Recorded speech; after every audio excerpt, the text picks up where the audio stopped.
The Pet Milk Program with Fibber, McGee, and Molly.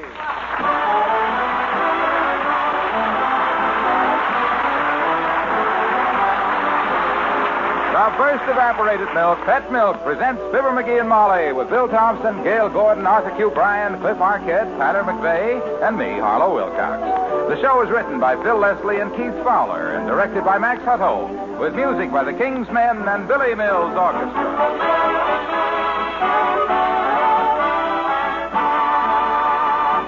Every month, dozens and dozens of recipes are tested in the famous Pet Milk kitchens. And out of them all, one is chosen as the recipe of the month. And that's one recipe you don't want to miss. The October recipe of the month is for Party Peach Pie. And I get hungry just thinking about it. Just imagine a nice, crisp graham cracker crumb crust, a crust that really behaves when you cut it. And the kind of creamy, smooth, delicious-to-eat filling you can make only with Pet evaporated milk. Then, on top of that wonderful Pet Milk custard filling, golden slices of California cling peaches. Oh, talk about a beautiful pie. This is it. And boy, does it hit the spot. You'll see Party Peach Pie featured at your grocer's in a color photograph on handy take-home recipe folders right with the Pet Milk. Be sure to get the recipe, get some Pet Milk, and cling peaches, and make Party Peach Pie soon. Remember, it's a Pet Milk Mary Lee Taylor recipe, so you know you can depend on it.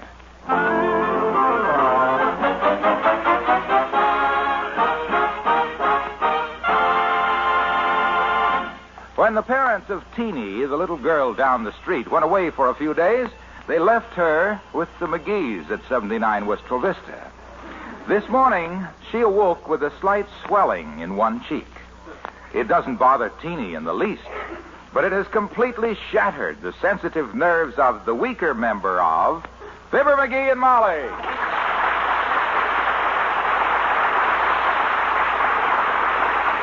My gosh, Molly, this is awful. It's terrible. When I think of the suffering of that brave little child, I just come apart like a camp stool under a fat lady. Well, now, don't get so excited, dearie. Teeny isn't suffering. She's tickled to death that she's going to have her breakfast in bed. Mm-hmm. That poor little kid with her face all swole up. Oh, relax, lover. I've already called Dr. Gamble, and he should be here any minute. Ah, Doc Gamble. What a big help he'll be. That over-padded pulse pincher couldn't cure a raw ham and a smokeout. Now, McGee, he's a fine doctor. I'll go in and cheer the poor kid up. Lying there on her bed of pain, silently suffering while... Hi, mister. Hi.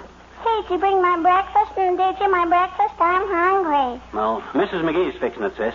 How are you feeling? Oh, I feel wonderful, I bet you. I'm starving. Oh, well, now, you mustn't worry just because your face is swole up a little. You be brave, like a little soldier. Oh, boy, I love soldiers. Huh? I just love soldiers. Willie Chooks, his cousin, is a private first class, and he looks terrific in his uniform with the 7 stripes on it. Now, wait a minute, sis. A private first class only has 1 stripe on his uniform. Well, he only had one at first, and then he sat on a bench in the park that had just been painted. Oh, he did, eh? So he had 1 stripe on his sleeve and 6 more on his... I says he did, eh? Did what? Sat on a bench that had just been painted. Where? In the park. Who? Willie Toops' cousin. I know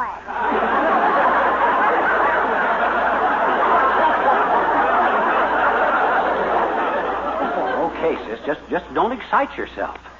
You just relax, and I'll go see about your breakfast. Them eggs ready yet, Molly? Well, almost, dearie. How's little Teeny? Ah, what a brave little kid. Claims the swelling don't hurt at all. You ought to see how sweet and angelic she looks. Sort of like that baby picture we got of me. Oh. Do you by any chance mean the one where you're lying face down on the rug? No, not that one. This is the one with the curls I was thinking about. Where I'm holding the kitten by the scruff of the neck. I ain't sure the one where I'm lying face down on the rug is me at all. Not you, dearie? No, you know, the story got around back in Peoria that the photographer saved money by just taking a picture of one baby and selling copies of it to everybody in town. Face down on a rug, you can't tell the difference. Teeny's breakfast is ready. Oh, that's probably Dr. Gamble. Shall I let him in? No, you feed Teeny. I want a word with the good doctor. All right, dearie. Well, so you finally got here, Danglepot. Yes, I'm here. And I appreciate the charm and warmth of your greeting, Flaplip. Well, where you been? Oh, I know it ain't easy for a fellow built like you to move fast unless there's a forest fire and a strong tailwind behind him. But I just like... Look, Mudhead. Molly assured me that Teeny's ailment was a minor one, so I took care of Mrs. Logan's baby first. I didn't know the Logans had a kid. They have now. Oh. I bet you soaked them plenty for the job, too. Well, the child weighed 5 pounds, and I delivered it for $25. Huh? In other words, $5 a pound. I defy you to equal that price at any market. Yeah. Well, don't stand here gabbing, Gabby. That kid needs a doctor. You're the only one around, so come on. Coming, Mother. Hi, Dr. Gamble. Hi. Well, hello, Teeny. Molly. Hello, Doctor. Well, Teeny, having breakfast, huh? You can't be such a... Huh? Oh. You can't be such a sick little girl. How do you feel? Oh, real full now. Good. Now, let's take a look at that swelling. Now, you be gentle with her, Doc. She ain't grown up like I and you. Look who thinks he's grown up. Now, open your mouth now, Teeny. That's it. Say, ah.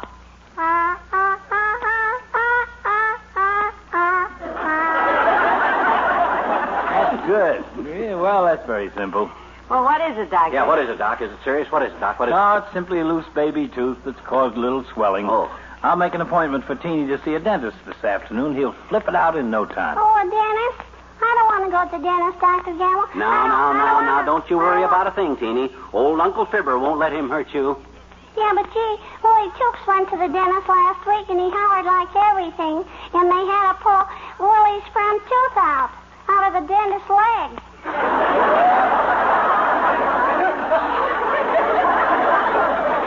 Well, you're not a crybaby like Willie Toops. No, and another thing, Teeny, you can bring the tooth home and put it under the pillow. Yeah. And while you're asleep, the good fairies will take it and leave a dime in its place. Yes, sir. You bet they will, sis. You see, baby teeth are made out of ivory, and the good fairies use them for pool balls at the Good Fairies Elks Club. They'll leave you a dime, and you can put the dime... Yeah, but Willie Toops' good fairies always leave a quarter, I betcha. Uh-oh. Well, our good fairies are no pikers, too, either. By George, they'll leave a quarter, too. Oh, gee, a quarter for a tooth. You betcha. Hey, could you have the dentist pull all my teeth? I want to buy some roller skates. Ah, what a brave little kid. Trip to the dentist staring her in the mouth. And look, Teeny, Uncle Fibber will buy you some roller skates. Well, isn't that sweet? Yes, sir. You're our little girl today, Teeny. And any little kid that she's facing a trip to the dentist that if it was me, you'd have to drag me down there, I'm going to devote my whole day to keeping you happy. You can have anything you want. Gee, anything, mister? Anything at all. Name it and you can have it. Oh, boy, what a day this is going to be. What'd I say? Well, I want roller skates and comic books and a box of crayons and a new dolly and an ice cream cone and a radio.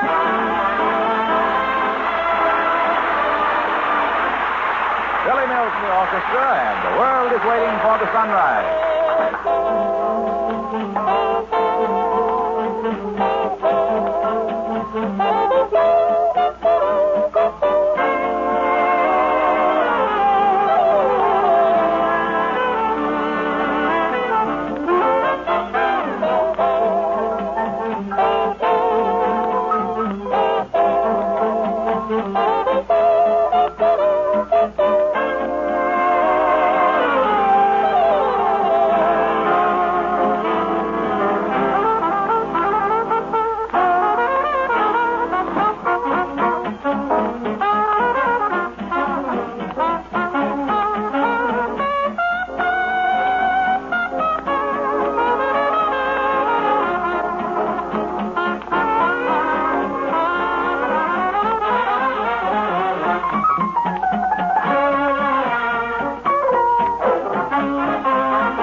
Yeah, that's right, Kramer. A box of crayons, 6 comic books, and a double-decker ice cream cone. Yeah, double-decker, raspberry and potassio. What? Well, send out and get some potassio. My gosh, this is an emergency. Is that Kramer's drugstore, dearie? Well, Kramer's so-called drugstore, yeah. Now, any guy that calls himself a druggist don't handle potassio ice cream. It's ridiculous. That brave little child lying in there suffering without a word, except to ask for something maybe every 5 minutes. And... Say, how is she anyway? She's not worried about the dentist, is she? Well, she would be, only for me. I've been in that bedroom entertaining her for the past 2 hours while you were at the grocery. I only come out of there once, just long enough to get her last week's funny papers, put a new string on the yo-yo, and bring her a piece of pie. Say, I was saving that apple pie for your dinner, but if you don't mind giving... Oh, she didn't want apple pie. She wanted coconut custard. So I had to run down to Walt's Malt Shop for it. Well, heavenly days, I hope she enjoyed it. Didn't need it. Wrong size coconut on it. Poor little kid. She don't know what she wants with that trip to the dentist staring her on the face. Stop worrying, Well, McGee. she- Teeny's little tooth is so loose, all the dentist has to do is look at it, and it'll fall out. Yeah, and all that dentist has to do is look at me, and all my teeth will fall out. She's the bravest little kid Well, I... now you're sweet to keep her amused, dearie. What'd you do? Tell her some stories, huh? Oh, better than that. I done the whole vaudeville act that I and Fred Nittany, the guy that me and him had an act together from Starved Rock, Illinois, done in vaudeville. I've heard you mention vaudeville. Yes, sir. I gave her the whole thing, all except the finish. I couldn't do the finish because I didn't have all my props. I see. I was short a bicycle, an oil painting of President McKinley, a Roman candle, a blowtorch, 2 plaster of Paris models of the Statue of Liberty, a Rhode Island red rooster, a white powder pigeon, and a blue-bellied wood duck. Heavenly days, what'd you do with all those things in vaudeville? Well... Fred rode out on the stage on the bicycle with me sitting on his shoulders, the oil painting of President McKinley propped on the handlebars and the Roman candle in his mouth. I lit the Roman candle with the blowtorch, and as it went off, I juggled the 2 models of the Statue of Liberty, sang 3 cheers for the red, white, and blue, opened the birdcage, which was hung around my neck, and let loose the Rhode Island red rooster, the white powder pigeon, and the blue-bellied wood duck.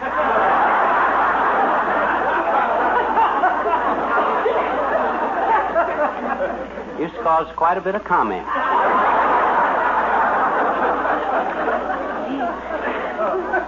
Any of it fit to print. No, anyhow, I done the rest of my act for Teeny, including all the jokes. Well, did she enjoy the entertainment? Well, that's hard to say. I didn't want to wake her up, just ask her. Maybe a kid her age don't appreciate adult entertainment. Oh, hey, did La Trivia phone yet? The mayor? Not that I know of. Were you expecting him I promised Teeny we'd drive her to the dentist in a squad car. What? With a siren. Oh. Sure, I called La Trivia's office, but he was out and they... Maybe this is him now. Come in. Oh, hi, old-timer. Hello there, kids. Hi, daughter. Hi, Johnny.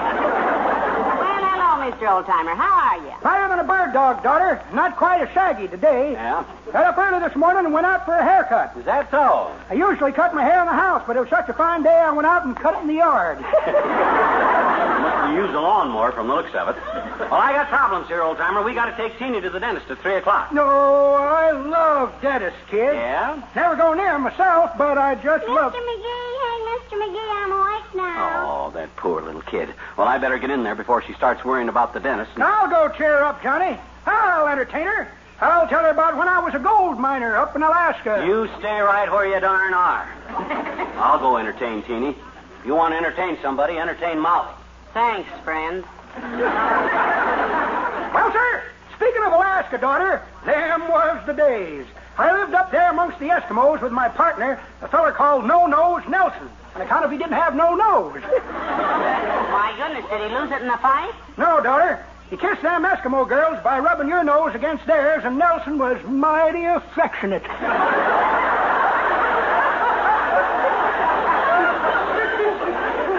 that's all very interesting. Never will forget the day we heard about a new gold field out there. Off we went in our dog sled, pulled by 8 huskies and a Pekingese. A Pekingese, could he pull a sled? Couldn't pull worth a darn, but he sure give the other dogs a lot of laughs.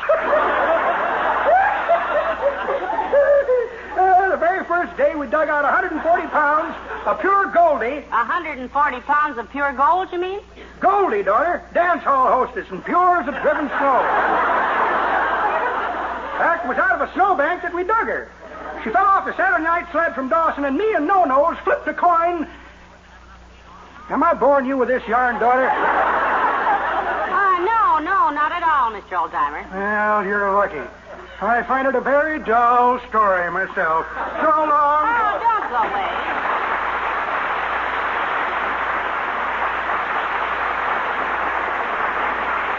Hey, Molly, give me a hand quick, will you? I need a pan of hot water, a roll of bandages, and a bottle of mercurochrome. Oh, well, what's the matter with little Teeny now, McGee? Well, nothing. I'm just keeping her amused, that's all. I was showing her my old army razor, and she wants to watch me shave with it. And if I shave with that army razor, I'll need plenty of bandages and a bottle. Hello, Molly. Hi, pal. Oh, hello, Hilo. Hello, Mr. Wilcox. Say, were you ever a gold miner in Alaska? No. Well, then you can stay. Well, thank you, but I can't stay long, Molly. I just dropped by to tell your boyfriend here about a petition that's been drawn up at the golf club to keep an undesirable element off the course. Oh, you want me to sign it? No, you don't have to sign it. You're it. Oh, undesirable, am I? I ain't even played on that course for a month. Why, you were out there last week, dearie. No, I didn't play on the course. I was in the woods the whole time. Well, I've got news for you, pal. You're not out of the woods yet. Well, them guys don't scare me none. Say, how did you happen to see this petition, Mr. Wilcox? Well, sir, I was down at Walt's malt shop for a cup of coffee, Molly, and Walt ran out of pet milk. Well, that's terrible. Certainly it's terrible. All I've done for that golf course through the years. It was a pretty critical situation, Molly, because all those coffee lovers insist on pet evaporated milk. Because Pet gives their coffee that rich, satisfying flavor. I've cut more weeds on that course with my mashie than the groundkeepers do with a power mower. And Pet gives it that beautiful, creamy color that's part of the delight of a good cup of Java. Did you have a chance to see the names on that petition? No, but I...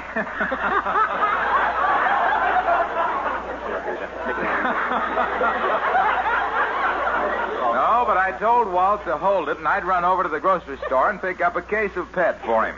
Before he started losing business, you see. Yeah. Because Walt's customers are pretty discriminating. And if they can't have Pet in their coffee, they pout. I got as much right in the woods around that golf course as anybody. I'd rather play in the woods anyway. You meet a much better class of people out there. But, Molly, I saved the day. When I rushed back in there with all those happy cans of Pet evaporated milk, that good, sweet country milk made double rich by evaporation, that delicious last touch to a good cup of coffee, all those Pet milk fans were so delighted. Hey. Look, Milky. Yes, pal. One question, Hilo. Did you sign that petition? Let me ask you a question first. Do you remember the day you were playing golf behind me? You drove your ball without a word of warning and hit me on the head? Yes. What should you have said before you drove that ball? 4. That's how many times I signed the petition. 4. Go on, kid.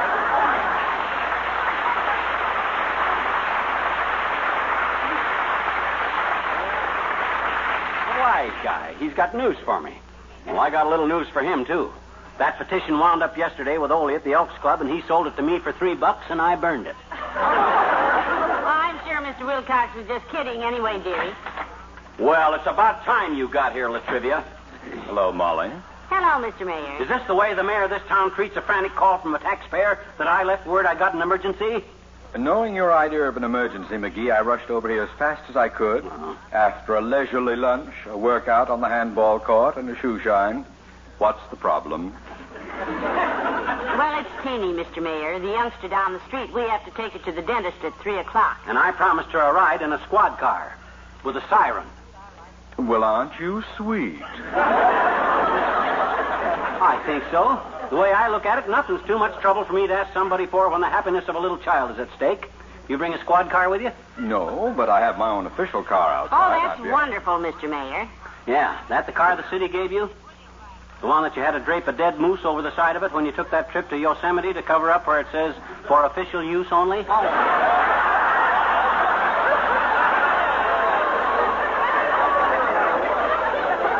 Now, Mayor Latrivia never did a thing like that. Well, somebody did it. I read about it in the paper. I think.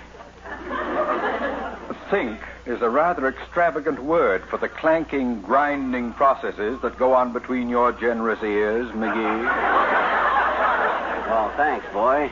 You're not just saying that because you admire me. But hey, we're due at that dentist at 3 o'clock. What time is it? 2:30. Oh, my gosh, 2:30. We got to leave right now. Where's my coat? On the bridge lamp. I got it. Come on, kiddo. Let's go. Hurry up. Yeah, but McGee, you haven't... Now, don't waste time talking, Tootsie. This is an emergency. Come on, Latrivia. Out. You will stop pushing me. Okay, we're out. Now, where's your car, Latrivia? Dearie, haven't you forgotten something? Not me. It's Latrivia that's holding us up. We got to get that poor kid to the dentist. I know, but where is the poor kid? Oh, my gosh, I forgot the poor kid. You wait here. The King's Men and Oklahoma. Oklahoma, where the wind comes sweeping down the plain, where the waving wheat can sure smell sweet when the wind comes right behind the rain. Oklahoma, every night, my honey lamb and I. What do you do? Why, we just sit and talk and watch that hawk making lazy circles in the sky. The way I heard it. We know we belong to the land, and the land we belong to is grand. So when we say, E-O, and how we love to say, E-O, we're only saying you're doing fine, Oklahoma. Oh, what a beautiful state. Oh, what a beautiful brand new state. Yep. Fine big state. Yep. Gonna treat you great. Yes, sir. That's what I said. Yep. Gonna give you barley, carrots and potatoes, pasture for the cattle and spinach and tomatoes, flowers on the prairie where the June bugs zoom, plenty of air and plenty of room. Man, there's a lot in Oklahoma. There's Enid, Johnny, Tulsa. Do I remember Tulsa? Wow. Don't forget Muskogee. What a jail. Now, there's a gal in Potawatomi. Hey, she was kind of pretty. Hey, how about that gal in Oklahoma City? Yeah, Oklahoma, where the land is waiting there for me to give me onions on the table, carrots and potatoes, pasture for the cattle, spinach and tomatoes. Oklahoma, you're okay.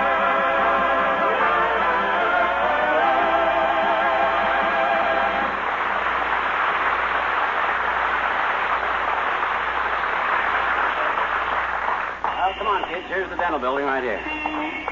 Gee, Mr. McGee, you're awful nice to little children. You're wonderful, I betcha. Well, you're a brave little kid, sis, and you're going to have a swell time at the dentist. He's having movies for you, you know, Teeny. Betcha. And that ain't all either. I'm going to... Oh, say, wait a minute. I want to stop at the cigar stand here. Get some cigars. I'll wait by the elevators. I love to watch the elevators go up and down. Okay, Teeny, you wait there. Doggone it, where's the clerk here? Must be the man down the line there talking to the... Hey, you. How about some service here? Just a minute, Mabel. Some jerk... Yo, good afternoon, sir. You called? Yes, and we're in a hurry, sir. Do you run this place? Well, how did you ever guess that? She's a mind reader, Buster. Yes, it just came to me, sir. Yeah. I guess I must be clairvoyant. Well, I'm happy to know you, Claire. And this must be Mr. Voyant, eh? No, I'm not Mr. Voyant. I'm Mr. McGee. And I want some... Oh, I'm sorry, sir. You'll have to wait your turn. Huh? Miss Voyant was here first. What can I do for you, baby?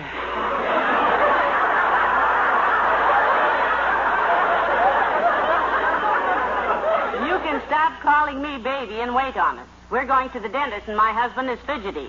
Well, isn't that interesting? Is he one of the Alabama fidgeties? Because I went to school in Alabama, and I never heard of him. No. Now, cut it out, will you, Bud? Doggone it, I'm in a hurry, and I want... Kindly mind your own business, sir. Huh? Mrs. Fidgety and I are discussing her husband. Mrs. Fidgety was a voyant before her marriage, right, Claire? For goodness sakes, no. Look, our name is McGee. We're married. She's my wife. Do I make that clear? Claire, this masher's talking to you. Sorry, I didn't... Oh, my name isn't Claire. My name is Molly. Now, let's forget it. Look, Buster, I want a good cigar, understand? Something in a nice Claire Havana. Not too strong and not too mild. Light wrapper, good clean aroma, and one that don't bite in too easy, too. Here. Here's a nickel. Oh, you dreamer, you. Here's a quarter and take your business down the street. Oh, come on. Let's get to the dentist, Molly.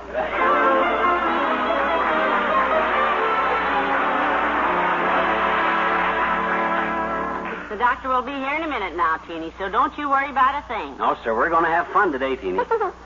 You won't even know that little tooth. Oh, hello there, Dr. Durkin. Hello, Mrs. McGee.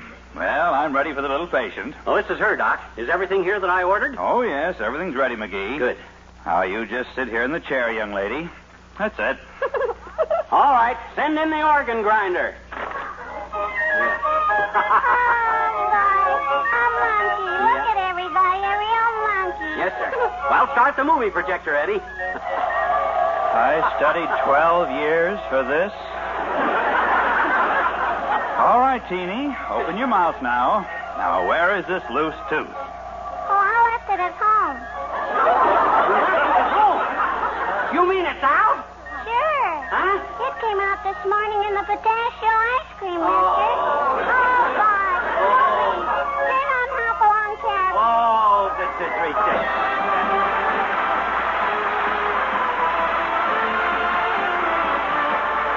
Fibber and Molly return in a moment. You housewives are really smart. In these days of high prices, you could so easily go down the line in your grocery store and without thinking too much about quality, simply pick the items that cost the least. But you're smarter than that. You know that pet evaporated milk costs less generally than bottled milk or any other form of milk. But economy isn't the number one reason you reach for pet milk. The well-being and happiness of your family come first. And you know that with pet milk, you can make everyday family foods more nourishing and more delicious. Because pet milk is good, sweet country milk concentrated to double richness. You also know you can use pet milk for just about all your milk and cream needs. Use it for coffee cream or even whipping cream. And that's quite a convenience as well as a big saving. So to sum it all up, you get pet milk because for so very little, you get so very much. That's what I call being smart. And my hat's off to you. Keep reaching for pet milk.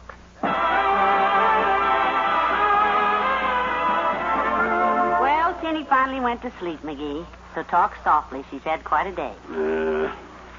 Must have been an expensive day for you. But that's a wonderful trait, you know, fondness for children. Mother's proud of you. Oh, Mr. McGee, can I have a drink of water? Go to sleep. Well, good night. Good night, all.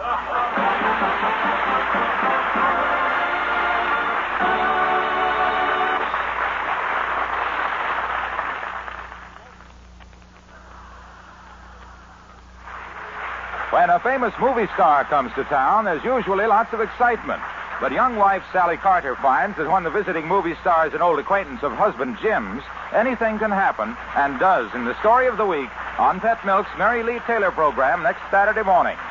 The second big feature is the Pet Milk recipe of the week for macaroni and cheese bake, a new and easy way to make a favorite meatless main dish extra good and extra nourishing. For good listening next Saturday and every Saturday morning, turn your dial to NBC for Pet Milk's Mary Lee Taylor.